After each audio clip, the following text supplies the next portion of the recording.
kaga nan garma za ka samu masara za a yi ta shagoyin da fatariliya da na mutuwar tsaya Allah Allah za a ci tsara huda za ka yi huda kuma za ka yi huda ko ba zan iya ba karka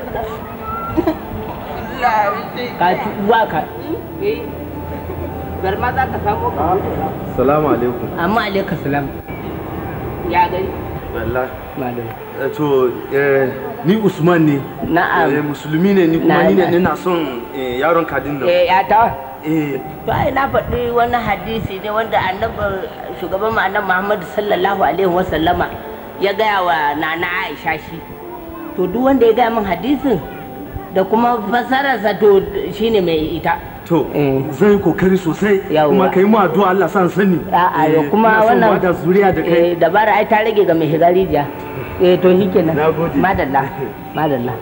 Mu ba za mu ba kabila ɗin mu ba. Ko Nyamiri ko Bayarabe ko Ibo ko Gwari ko Gwandara ko Wacece ko waye in dai musulmi ne masoyan Annabi Muhammadu sallallahu alaihi wa sallama na bashi an gama.